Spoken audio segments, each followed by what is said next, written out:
오늘 저희들 함께 나눌 말씀 요한복음 15장 말씀입니다. 제가 먼저 말씀 봉독합니다. 나는 참 포도나무요 내 아버지는 농부시라. 나는 포도나무요 너희는 가지라. 누구든지 내 안에 거하고 내가 그 안에 거하면 그는 열매를 많이 맺나니 나를 떠나서는 너희가 아무것도 할 수 없음이라. 누구든지 내 안에 거하지 아니하면 그는 잘려 나간 가지처럼 밖에 버려져 마르나니 사람들이 그것을 모아다가 불에 던져 사르노니라. 너희가 내 안에 거하고 내 말이 너희 안에 거하면 무엇이든지 원하는 대로 구하라.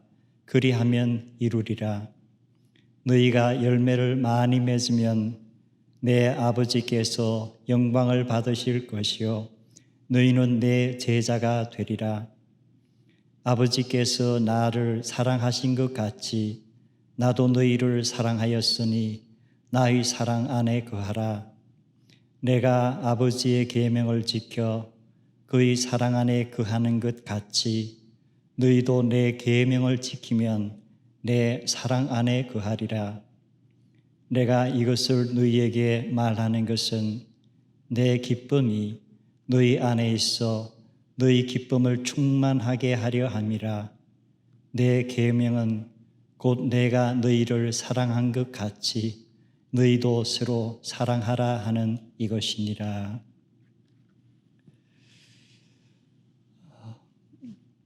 제가 요즘도 매일 아침 저희 사는 콘도 단지 그 서클 주변을 이제 뛰면서 운동을 합니다. 하루에 한 30분, 40분, 좀 이렇게 괜찮은 날은 50분 정도 이렇게 속도 있게 운동을 하는데, 오늘 아침에 이렇게 몇 바퀴를 도는 중에 무언가가 나를 쳐다보고 있다는 느낌이 있었어요. 그래서 이렇게 가까이 가보니까 노루 2마리예요. 작년까지는 우리 5월달, 6월달, 7월달 노루가 상당히 많이 보였는데 이상하게 이번 봄, 여름에는 예전보다 많지가 않았어요.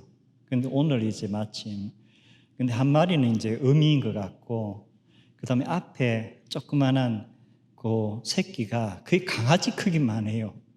그리고 이제 알록달록한 게 요 눈망울이 나하고 굉장히 가까운 거리에서 이렇게 마주쳤는데 너무 이쁜 거예요. 그래서 제가 속도를 조금 뛰던 속도를 늦추면서 그냥 이제 내가 또 다가가면은 도망갈지 모르니까 그냥 내가 이제 뛰어가는 걸음대로 I love you 이렇게 얘기를 했어요.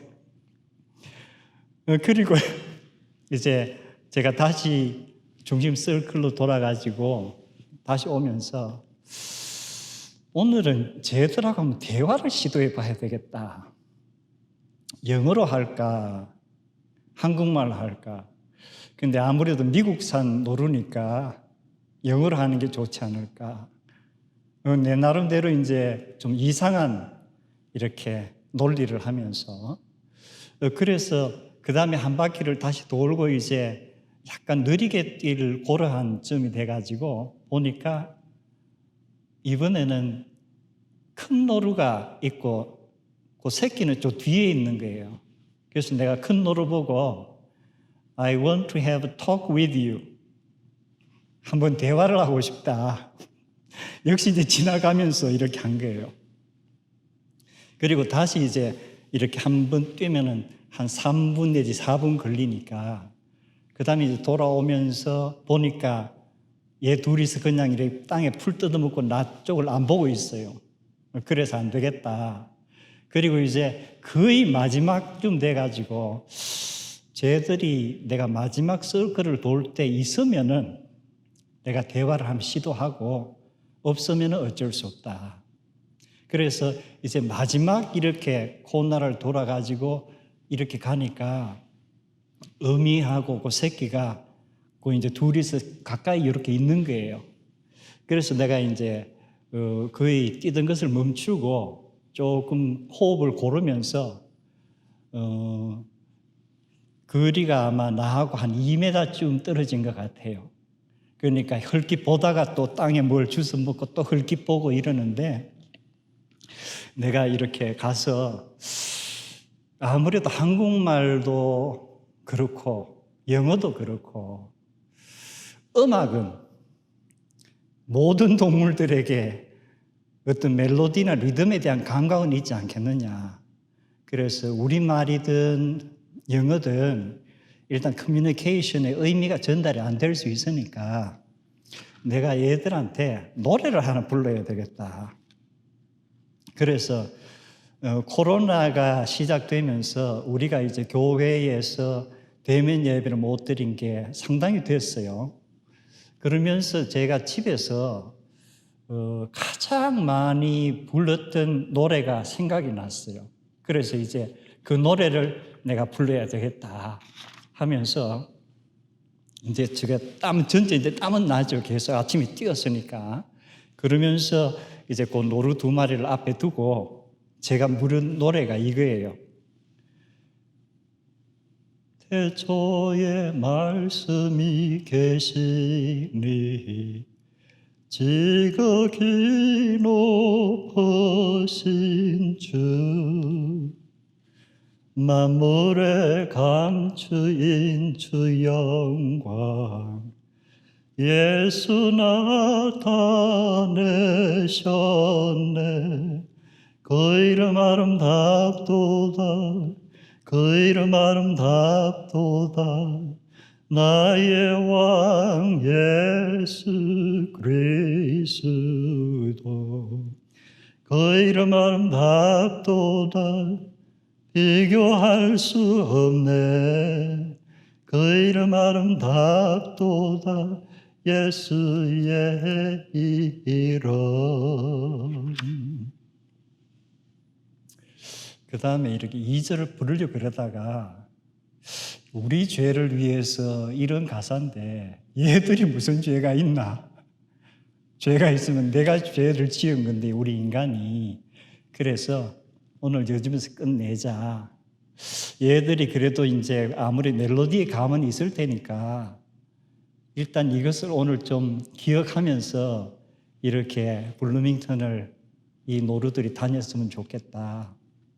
그러면서 또 제가 이제 집으로 이렇게 돌아오면서 누군가가 내가 노래하고 두 노루가 앞에서 이렇게 쳐다보고 불떠듬어 가는 걸 사진을 찍었다면은 2마리의 노루와 한 사람이 함께 거하고 있다. They are together 하는 그러한 장면을 볼 수 있지 않을까.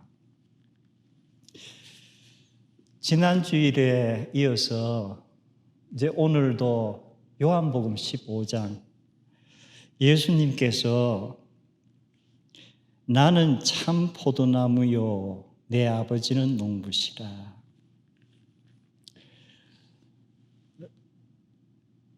성경에 나는 무엇이라 하는 요한복음의 독특한 어떤 표현이 나와요. 그래서 성경학자들은 이것을 I am saying라는 표현을 씁니다. 예수님께서 나는 무엇이다 라고 하신 말씀, 그것이 요한복음에 몇 개가 있을까? 사실 개수가 중요한 건 아니에요. 그런데 우리가 한번 이렇게 손가락으로 짚어보면은 참 도움이 될 것 같아요. 우리가 요한복음을 쭉 읽으면서 처음에 예수님께서 나는 무엇이라 한 것이 나는 생명의 떡이라. I am the bread of life. 헬라어로는 에고 에이미라고 시작이 돼요. I am 하는 것이 에고 에이미예요. 그 다음에 나오는 나는 나는 세상의 빛이라. I am the light of the world. 그리고 세 번째가 나는 양의 문이라. I am the gate for the sheep. 또는 어떤 영어 버전에는 I am the door of the sheep 이렇게 되어 있어요. 그리고 네 번째가 나는 선한 목자라. I am the good shepherd. 그리고 다섯 번째가 나는 부활이요 생명이라. I am the resurrection and the life. 그리고 여섯 번째 나오는 것이 나는 길이요 진리요 생명이라. I am the way, the truth and the life. 그리고 일곱 번째가 뭐예요? I am the true vine. 나는 참 포도나무라. 그래서 일반적으로 요한복음에서 예수님께서 당신을 비유한 것이 7개의 I am sayings가 나온다. 그런데 어떤 신학자들은 한 가지가 더 있다고 얘기를 해요. 그런데 그것은 패턴이 조금 달라요. 지금까지 보면은 에고, 에이미, I am이 앞에 나오는 패턴이에요. 그런데 8번째라고 이렇게 가리키는 그 패턴은 에고, 에이미가 제일 마지막에 나와요.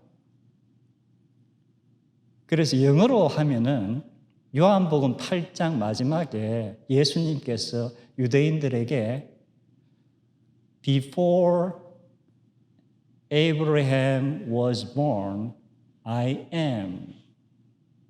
이런 말씀이 있어요. 아브라함이 이 땅에 태어나기도 전에 내가 있었다. 이때 헬라어 에고 에이미 하는 것은 I am은 구약 성경에는 어디에 기초를 둔 거예요? 모세가 처음 하나님을 만나서 하나님의 이름을 알고 싶어 할 때 하나님께서 I am who I am 하는 이때 I am이에요. 그래서 예수님께서 요한복음에 기록된 대로 I am이라고 하셨던 것은 바로 구약 성경의 야훼, 여호와의 그것과 같은 근원이다 하고 성경학자들은 그렇게 이 얘기를 합니다.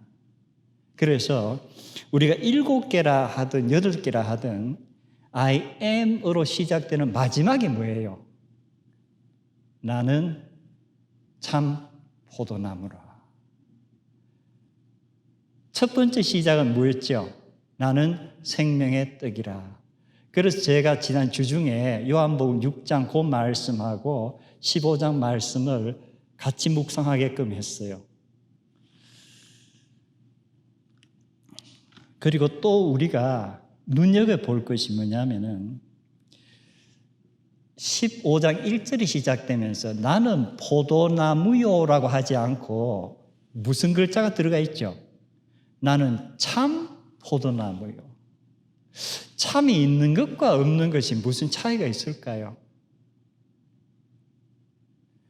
참 포도나무 하면은 반대되는 뭐가 있다는 개념 같죠? 그냥 포도나무 하면은 포도나무와 반대되는 게 뭐예요? 특별한 게 없잖아요. 그런데 참 포도나무 하면은 어떤 거?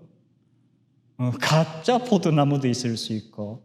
그래서 우리가 예수님께서 왜 나는 참 포도나무라고 참을 붙이셨나? 그럼 분명히 포도나무여야 하는데 참이 아닌 그러한 것이 있었던가 보다. 그래서 지난 주일에 저희들이 구약에서 포도나무에 관해서 쭉 살펴보니까 구약에서 포도나무는 이스라엘 백성, 이스라엘 민족을 상징하는 것이더라. 그런데 참 불행하게도 예언서를 쭉 읽어보니까 포도나무에 대해서 좋은 그러한 내용들이 아니었죠.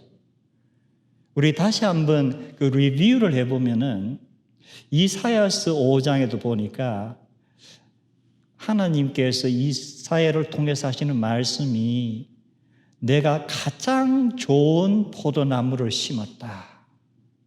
좋은 포도가 맺히기를 바라며 오랫동안 기다렸다.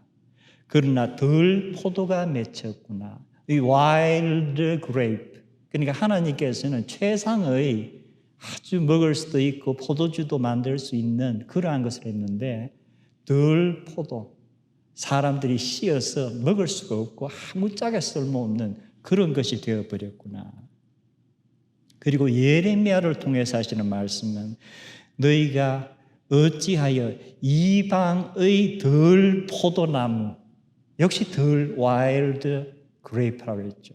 그리고 악한 가지로 변했느냐. 그러면서 에스겔을 통해서 하시는 말은 포도나무 가지, 다른 나무 가지와 비교해서 특별한 거 하나도 없다. 오히려 쓸모가 없더라. 그래서 결국은 뭐예요? 불에 던져 땔감으로 밖에 할 수가 없더라. 그런데 제가 지난 주일에 시편을 소개했죠. 시편 80편은 성경에 보면 아삽이라는 사람이 지었다고 이렇게 되어 있어요. 그런데 아삽이라는 사람의 연도는 거의 다윗왕 시대예요. 그런데 그 아삽이 지었다는 시편 80편을 보면은 1절부터 7절까지는 북이스라엘에 관한 내용이에요. 에브라임이란 얘기가 나오고 므낫세란 얘기가 나오고 이렇게 나오는 거예요. 그런데 8절부터 시작해서는 내용이 조금 달라지면서 이스라엘 전체를 이야기하는데 거기에 이제 포도나무라고 얘기가 나와요. 그러면서 소위 이스라엘 역사를 쭉 실어 엎는 거예요. 애굽에서 여호와께서 너희들을 데리고 나와서 약속의 땅에다 심었다. 그리고 뿌리가 깊이 자라서 정말 여러 곳으로 퍼졌다. 역사적으로 사건과 이렇게 비교를 해보면은 아마 다윗 시대 그리고 솔로몬의 왕국이 가장 전성기에 해당하는 그러한 말씀이에요. 그런데 결국은 어때요? 이 포도나무가 하나님께서 그대로 둘 수가 없는 그런 포도나무가 되어버렸더라. 그래서 담을 흘려버리시고 행인들에게 그리고 덜 짐승들에게 먹히고 밟히는 그러한 것이 되도록 하나님께서 그냥 버려두시는 심판을 내리시더라. 그런데 또 이 아삽의 시편에서 특이한 것이 아삽이 간구를 하죠. 주의 오른쪽에 있는 자, 곧 주를 위하여 힘있게 하신 인자에게 주의 손을 얹어소서. 그래서 유대인들은 시편 80편 17절을 메시아와 연결을 안 시킵니다. 그러나 우리가 예수님의 사역을 알고 구약과 신약을 전체적으로 보는 우리들은 예수님과 시편 80편 17절을 연관짓지 않을 수가 없어요. 성경에 특히 신약에서 예수님께서 사람들에게 환상 중에 나타나실 때는 꼭 하나님 보좌의 우편에 계시는 인자예요. 그리고 마지막으로 아삽의 간구가 만군의 여호와 하나님 주의 얼굴의 광채를 우리에게 비추소서. 그리하면 우리가 구원을 얻으리이다. 이것이 구약의 포도나무의 비극적인 결말이라면은, 그리고 또한 아삽의 시가 하지만 여호와 하나님께서 다시금 이 포도나무를 살려주옵소서 하는 간구라면은 과연 그 간구의 기도가 어떻게 나타나는가? 그것이 오늘 요한복음 15장의 말씀에서 답을 얻을 수가 있는 거예요. 예수님께서 하나님의 보좌 우편에 계시던 인자가 하나님의 anointing, 기름 부으심을 받고 이 땅에 오셔서 사역을 하시면서 뭐예요? 나는 참 포도나무라. 그렇다면은 구약에서 포도나무는 이스라엘 백성을 상징하는 것이라면 신약에서 예수님께서 내가 참 포도나무라 했을 때는 예수님은 구약의 무엇을 대체하는 거예요? 구약에서 이스라엘이라 한 민족이 선민으로 구원을 위하여 들림받았는데 결국 그 선민이 하나님의 구원의 사역에 합당한 역할을 못하기 때문에 신약에서는 예수님께서 이 땅에 오셔서 구약에서 하나님께서 계획하셨던 선민 이스라엘의 나는 뭐예요? 임바리먼트예요.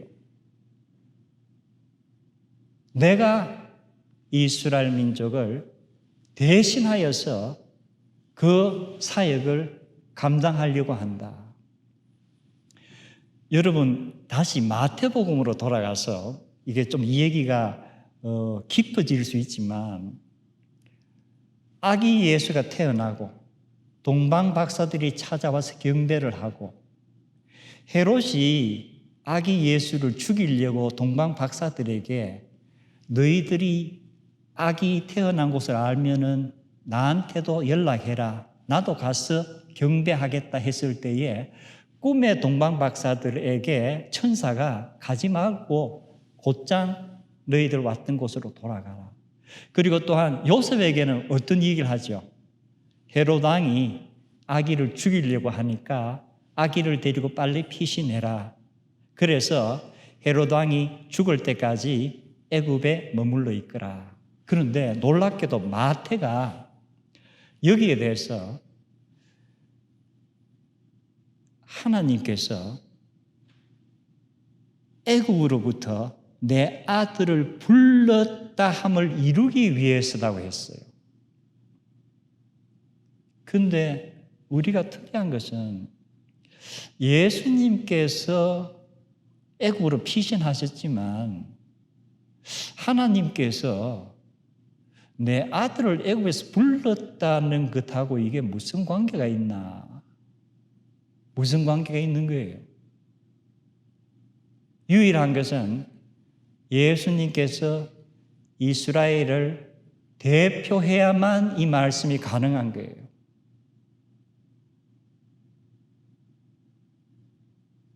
애굽에서 내 아들을 불렀다 함을 이루기 위함이라. 그러니까 헤롯을 피해서 애굽으로 잠시 갔다가 다시금 나사렛으로 오는 이것을 마태는 결국 뭐예요? 예수님의 역할은 이스라엘의 역할이다. 이스라엘을 대표하는, 대체하는 역할을 예수님께서 하신다고 하는 말씀이에요. 그리고 또 하나는 예수님께서 어느 날 다니시다가 12 제자를 택하셔서 사람들에게 아마 알렸을 것 같아요. 근데 사람들이 이렇게 딱 들으면서 왜 12명이지? 그럼 사람들에게 딱 생각나는 것은 뭐예요? 12지파. 그래서 예수님께서 12 제자를 선택했다는 것은 결코 우연이 아니에요. 예수님 당신이 이스라엘의 공동체를 대표하시면서 그 12지파를 대표하는 그러한 자격으로 12 제자들을 뽑으시는 거예요. 그래서 요한복음 15장에서 지금 예수님께서 말씀하시는 이 말씀은 구약의 모든 이 얘기를 다시금 신약적으로 말씀하시는 강론이에요. 그런데 오늘 이제 우리가 눈여겨보아야 될 부분들이 뭐냐면은 예수님께서 이제 5절에 가서는 내가 포도나무다. 그리고 너희들은 가지다.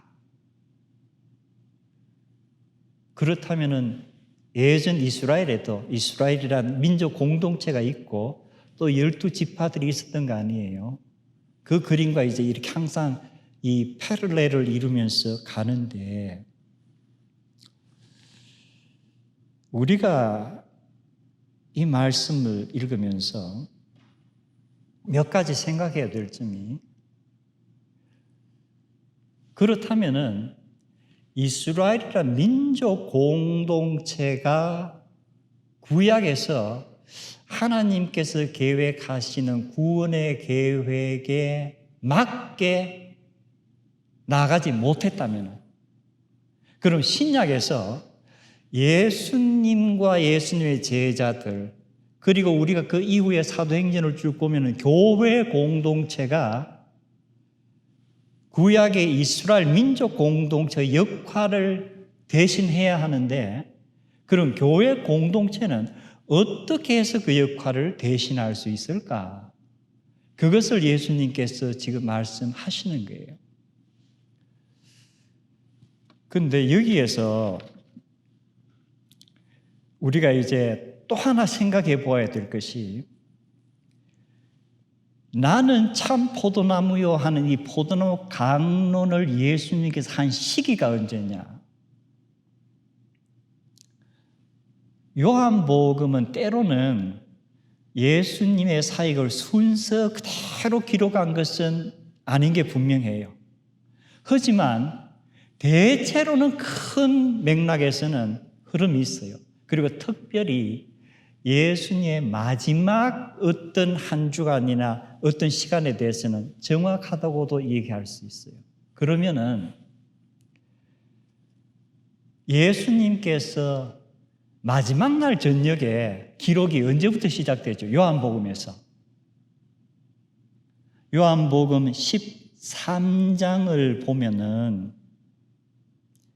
6월절 직전에 예수께서 자기가 이 세상을 떠나 아버지께로 돌아가실 때가 이르렀다는 것을 아시고 이 세상에 있는 자기의 사람들을 사랑하시되 끝까지 사랑하시니라. 그런데 바로 그 다음에 요한이 기록하기를 마귀가 벌써 시몬의 아들 가롯 유다의 마음에 예수를 팔아 넘기려는 생각을 넣었더라. 그렇다면은 요한복음 13장부터는 우리가 흔히 말하는 예수님의 마지막 날 저녁의 이야기예요.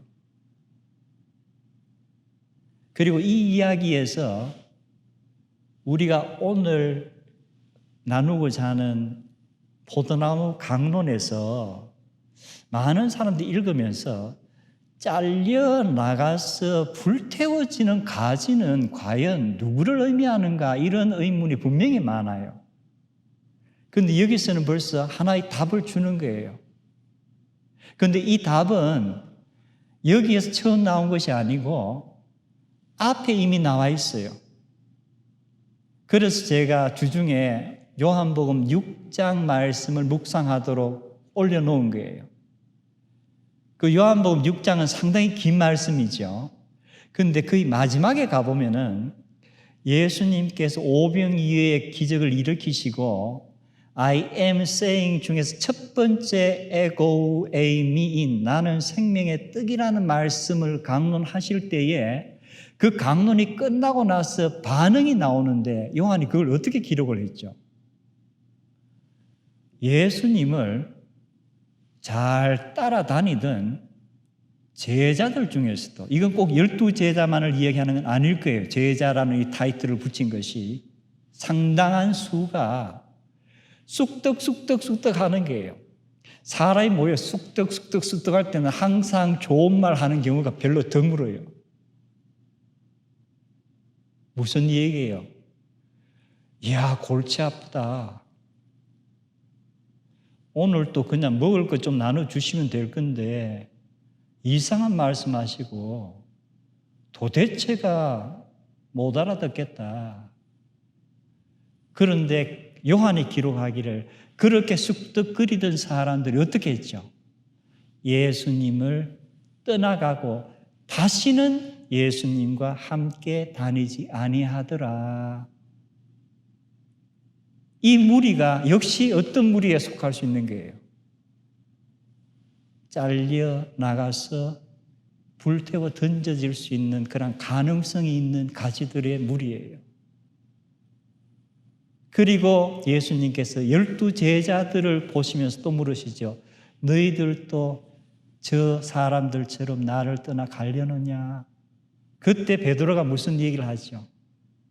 생명의 말씀이 선생님께 있는데 우리가 어디로 누구에게 가오리까? 그러자 예수님께서 뭐라 말씀하시죠? 12를 내가 택하지 않았느냐? 포도나무의 가지로서. 그런데 그 중에 한 가지는 참 포도나무의 가지가 아니다.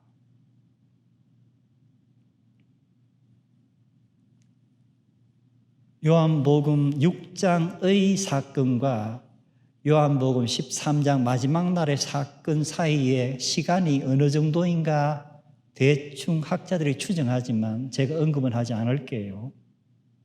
자, 그럼 다시 13장으로 가서 이제 13장에서 예수님께서 제자들의 발도 씻겨주시고 이제 이렇게 만찬을 나누죠. 그리고 13장 거의 마지막 부분에 가룟 유다가 어떻게 해요? 밖으로 나가요. 예수님을 팔러 가는 거예요. 그래서 요한복음 13장부터는 예수님께서 이 땅에 살아셨던 마지막 날의 기록이에요. 그리고 요한복음 14장으로 쭉 이어지면서 나는 길이요 진리요 생명이라 하는 강론이 나옵니다.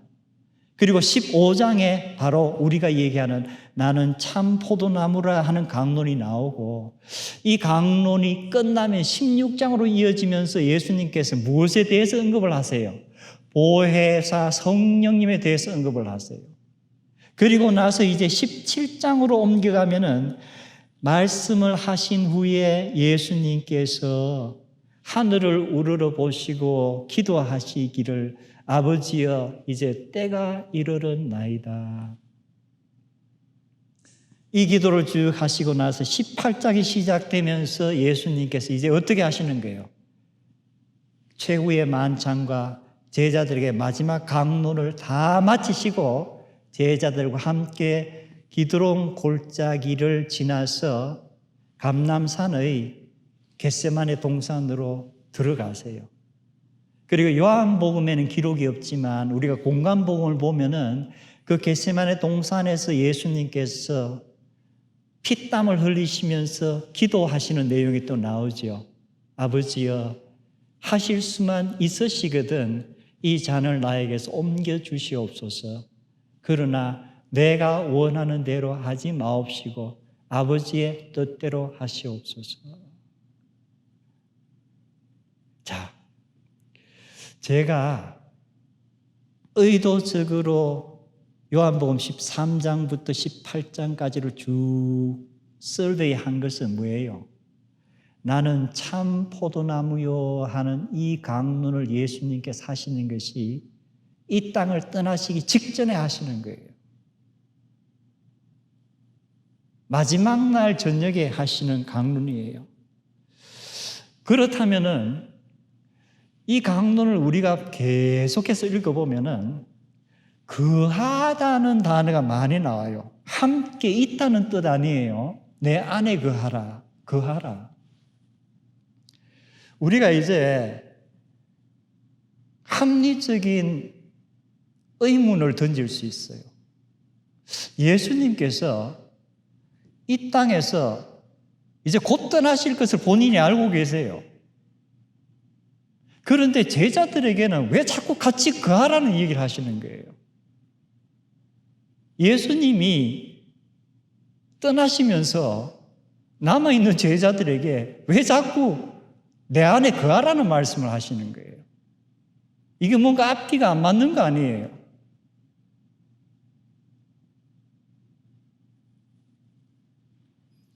그러면 요한복음에 따로 적진 않았지만 제자들도 속으로 어떻게 구하는 거예요?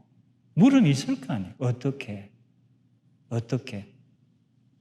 그래서 우리가 이 말씀을 요한복음 15장을 계속 반복해서 읽다 보면은 처음 읽을 때에 내 눈길이 가지 않던 것들이, 아까도 내가 참 포도나무, 나는 참이란 건 항상 그냥 지나쳤네.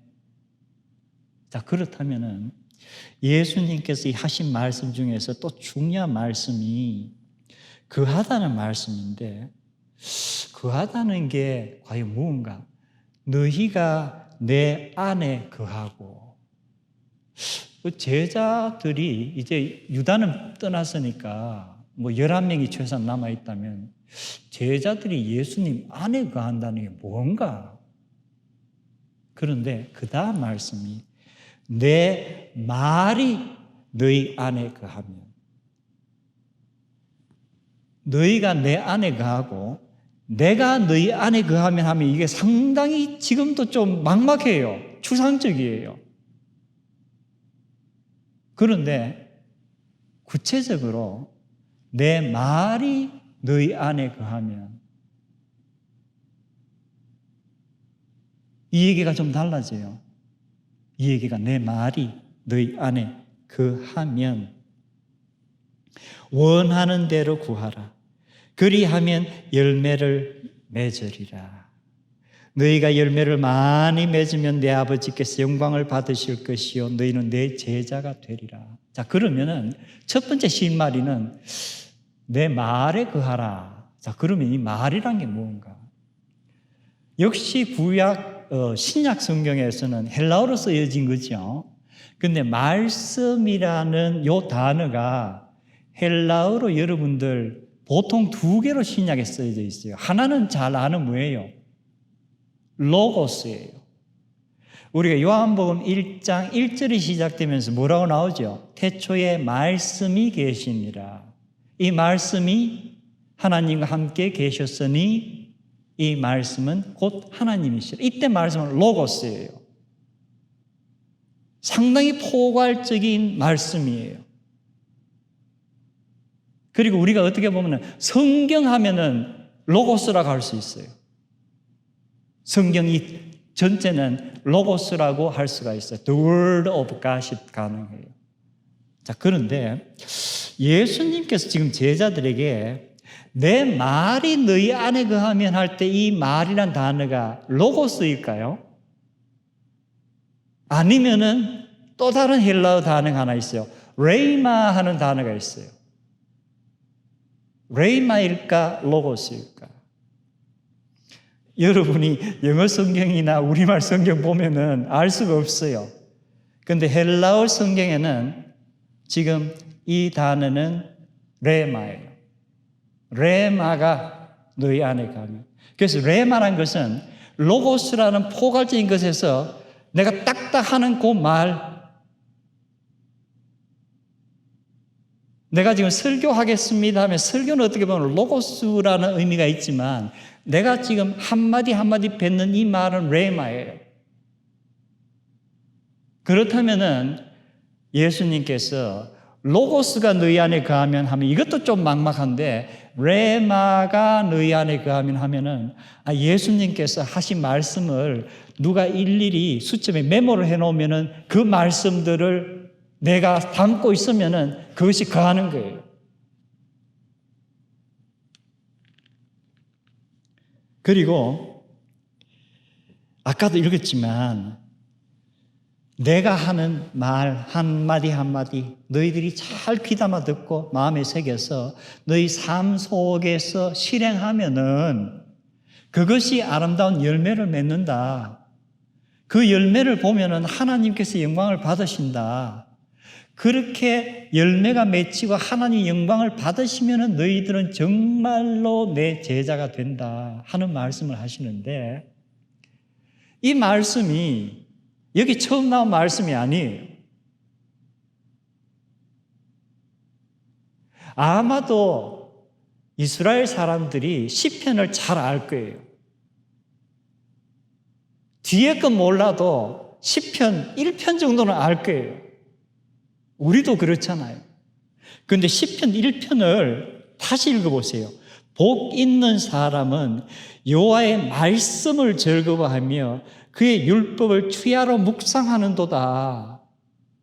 그는 시냇가에 심은 나무가 철을 따라 열매를 맺으며 그 잎사귀가 마르지 아니함 같으니 그가 하는 모든 일이 다 형통하리로다. 이 말씀과 예수님께서 지금 이 시간에 하는 말씀이 같은 말씀 아니에요. 주야로 여호와 하나님께서 주시는 레마를 묵상하는 사람은 항상 그의 삶이 형통하다고 했어요. 예수님께서는 내가 너희들에게 하라고 하는 이야기를 다 순종하면은 너희들이 하는 모든 기도가 다 이루어진다 했어요.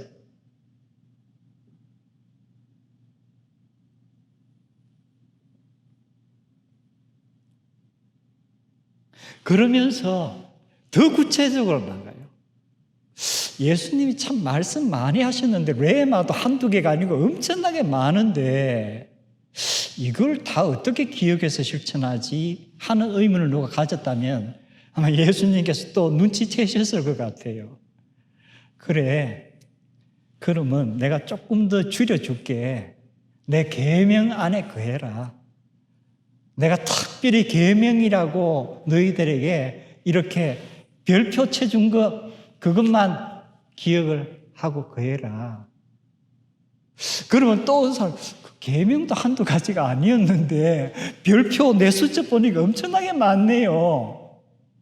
이 중에서 혹시 예수님 좀 골라주시면 그러자 예수님께 뭐라 그러세요? 서로 사랑하라는 거다. 그래서 결국은 예수님께서 이 땅을 떠나시면서 제자들에게 거하라는 말씀하시는데 결국은 뭐예요? 나는 물리적으로 이 땅을 떠나지만은 너희들이 서로 사랑하면은 뭐예요?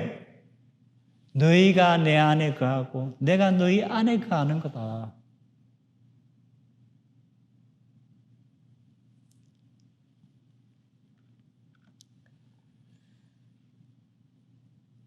자, 결국 중요한 것은 2000년 전에 예수님께서 하신 이 강론 내용을 우리가 아는 것도 중요하지만 2000년 후에 살고 있는 우리가 나와 예수님과의 관계에 대해서 어떤 관계가 가능한가? 아까도 제가 이 땅을 물리적이라는 표현을 썼습니다. 아마 기독교를 믿지 않는 사람들 중에서 논리적으로 이렇게 생각하는 사람들이 우리에게 이런 질문을 던질 수 있을 거예요. 교회 다니는 사람들 이렇게 이 얘기 들어보면은 주님께서 우리와 함께 계십니다. 이런 표현을 자주 쓰는데 우리 그렇죠? 주님께서 오시는 것을 기다립니다 하는 이 말은 또 뭐야? 지금 주님이 너희와 함께 있다며. 그런데 왜 또 주님을 기다린다 그러는 거야? 누구를 기다린다는 것은 그 상대가 지금 여기 없는 거 아니에요? 그래서 어떻게 보면은 그러한 질문을 던지는 사람들에게는 기독교인들이 어떻게 보면 전신분열증 환자같이 보일 수도 있어요. 그래서 제가 지난 주일에도 예전에 몇 번 강조한 것이 지금 우리가 3차원이라는 간단하게 말해서 그 시공 속에서 우리의 모든 인지가 움직이는데 성경의 말씀은 이 3차원에 국한된 것이 아니기 때문에 3차원적인 논리로서 모든 것을 이야기하는 것이 오히려 부적절한 것이 분명히 있는 거예요. 그래서 저도 기도를 할 때 주님 오늘도 저와 함께 해주셔서 감사합니다. 저와 늘 함께 동행해 주셔서 감사합니다 하는 기도를 날마다 해요. 그러나 또 이따금씩은 주님 어서 오세요. 정말 이 땅이 주님 재림 필요합니다. 이런 기도를 해요. 저는 상당히 논리적인 사람이에요.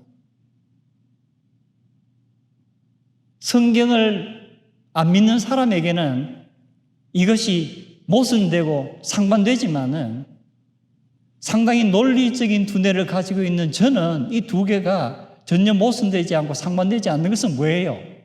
제가 성경을 읽을 때는 3차원에만 국한되어서 읽는 게 아니기 때문에 그래요.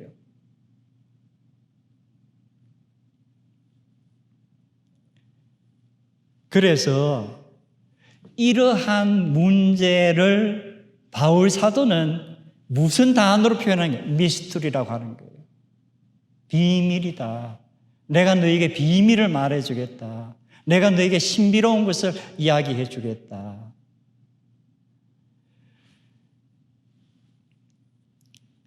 사도행전 9장이 방금 제가 얘기한 이러한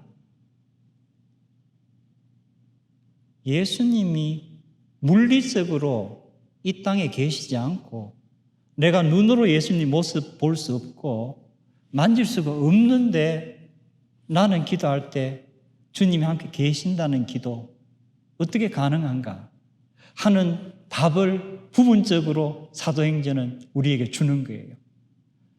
오늘 시간이 너무 많이 지나서 제가 오늘 거하다는 것과 관계된 말씀만 사도행전에서 몇 개를 나누고 이 다음 주일에 사도행전의 특히 이 바울 사도가 겪은 환상이나 계시와 관계해서 다시금 말씀을 좀 나누려고 합니다. 우선 우리가 사울이란 인물 사도행전에 등장할 때는 사울은 어떤 사람이에요? 아직도 이스라엘은 하나님의 포도나무라고 믿는 사람이에요. 그리고 아마 자기는 하나님의 포도나무에서 굉장히 좋은 가지에 해당한다고 믿는 사람이에요. 그리고 자기가 속해 있는 바리새파는 정말 품질이 좋은 가지로서 좋은 열매를 맺는 가지들이라고 믿는 사람이에요. 그래서 이러한 사고를 가진 사울이란 청년에게 예수 그리스도란 존재 또는 예수 그리스도를 따르는 그 도를 따르는 사람들은 뭐예요? 이스라엘 포도나무 그리고 가지들을 해치는 진딧물 같은 해충이에요. 그래서 사울은 마음과 뜻과 힘을 다해서 여호와를 사랑하고 싶었기 때문에 그 방법이 뭐라 생각했어요? 이 해충을 다 제거하는 것이 이스라엘의 포도나무와 바리새 그러한 좋은 가지들에 붙어있는 이런 해충을 제거하는 것이 자기가 하나님을 사랑하는 하나의 모습이라고 생각한 거예요. 예수님께서 마지막 날 저녁에 제자들에게 하신 이야기하고는 전혀 반대로 다시금 옛날로 돌아가 있는 사고예요. 그대로. 그런데 다메섹으로 가는 길에 어떤 사건이 일어났죠. 하늘에서 어떤 음성이 들렸어요.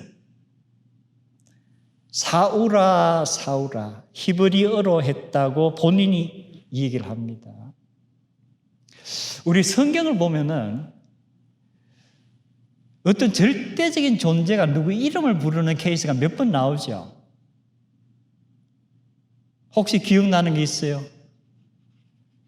하나님께서 아브라함, 아브라함 다급하게 부르시면서 그때 아브라함이 뭘 하고 있었죠?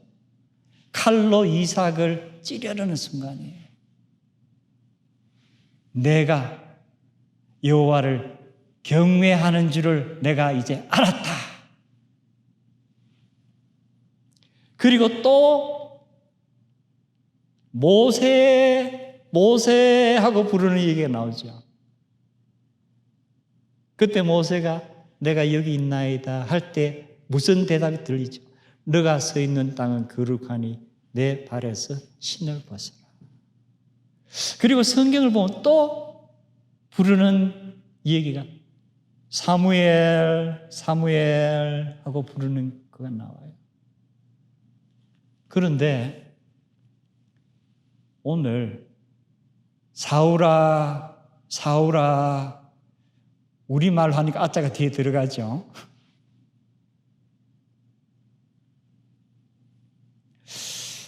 아마도 사울은 바리새파로서 그리고 성경에 대한 연구를 많이 한 사람이기 때문에 하나님께서 아브라함, 아브라함, 모세, 모세, 사무엘, 사무엘 이런 부른 이 얘기를 다 기억하고 있을 거예요. 갑자기 하여 사울, 사울 할 때 하나님이신가?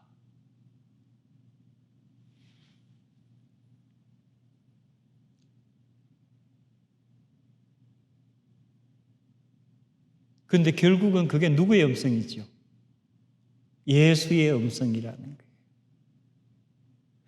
자기가 이스라엘 포도나무를 해치는 해충으로 여겼던 예수라는 인물이 하나님과 같이 자기를 부르는 거예요.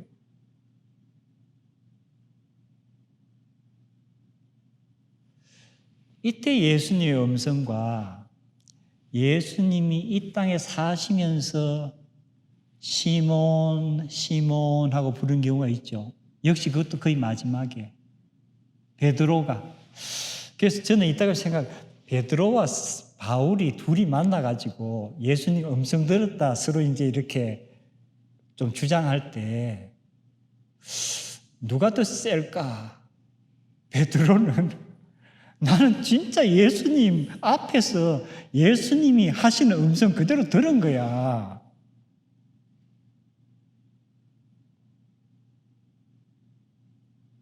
바울은 난 그렇진 않지만 나도 분명히 들었어. 이 둘 중에 누가 더 진실되고 누가 덜 진실되고 누가 들은 음성이 진짜 예수님 음성이고 그걸 우리가 따질 수 있을까?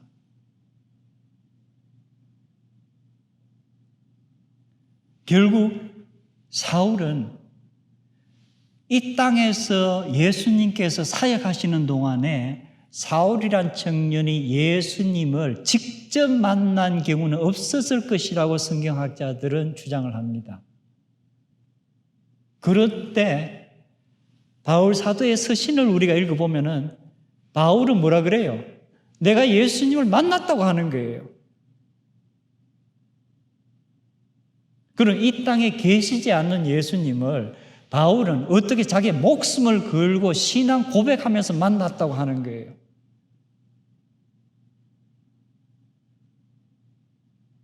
즉 우리가 예수님과 함께 거한다는 임마누엘의 의미는 3차원에 국한된 얘기가 결코 아니라는 거예요. 그렇다면은 예수님께서 성천하신 후 2000년이 지난 오늘날 우리들도 예수님과 함께 거할 수 있는 가능성은 분명히 있는 거예요.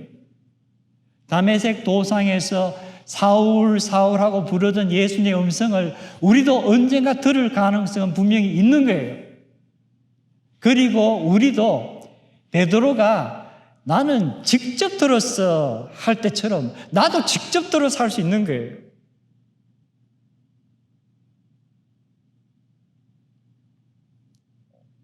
그리고 예수님께서 마지막으로 내 말이 너희에게 거하면, 내 계명이 너희에게 거하면, 너희가 서로 사랑하면은 너는 나와 함께, 나는 너와 함께 거하는 거다 하는 말씀하셨는데 역시 사도행전에 한 본보기가 나와요. 그 본보기가 누구예요? 아나니아예요. 아나니아란 사람에게 사울이란 이름은 바로 뭐예요? 죽음이에요. 그 자를 만나면 죽는 거예요. 그런데 예수님께서 하시는 말씀을 듣고 예수님의 레이마의 말씀을 듣고 가라 하실 때에 순종해서 가는 거예요. 그리고 그 사울에게 손을 얹으면서 뭐라고 부르죠? 형제여. 성경에서 나오는 형제란 단어는 우리가 지금 크게 의미 없이 사용하는 것과는 다른 차원이에요. 너를 위해서 내 목숨을 내어줄 수 있다는 그런 의미를 수반하는 형제예요. 형제 사울이여. 아나니아는 어떤 사람이에요? 이미 예수님께서 성천하신 이후지만 예수님의 말씀이 아나니아 안에 가고 예수님의 계명이 그의 안에 있으면서 서로 사랑을 실천하는 사람이 아나니아예요. 그래서 그는 하나님의 제자예요. 예수 그리스도의 제자예요. 그리고 우리가 많이 읽는 사도행전 9장의 마지막 부분이 재미있어요. 안수 기도를 받고 눈을 뜨고 세례를 받고 음식을 먹고 바울 사도가 어떻게 되죠? 힘을 얻었어요. 그리고 그는 다메섹에서 예수의 도를 따르는 제자들과 함께 며칠을 거하더라.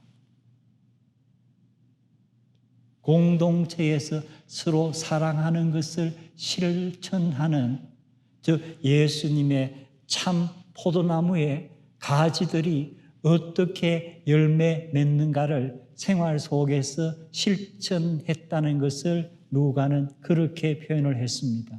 다메섹에서 제자들과 며칠을 함께 거하더라. 그리고 마지막으로 바울 사도의 말씀 중에서 우리의 마음에 가장 깊이 새겨지는 말씀 아마 잘 아실 거예요. 내가 그리스도와 함께 십자가에 못 박혔나니 그런즉 이제는 내가 사는 것이 아니요 오직 내 안에 그리스도께서 사시는 것이라. 내 안에 그리스도께서 거하시는 것이라. 이제 내가 육체 가운데 사는 것은 나를 사랑하사 나를 위하여 자기 자신을 버리신 하나님의 아들을 믿는 믿음 안에서 사는 것이라. 예수님이 성천하신 지 몇 년 후에 사울은 자기의 신앙을 이렇게 고백합니다. 물리적으로 이 땅에 안 계시지만 예수 그리스도가 그의 안에 계신다고 목숨을 내어놓고 고백을 합니다.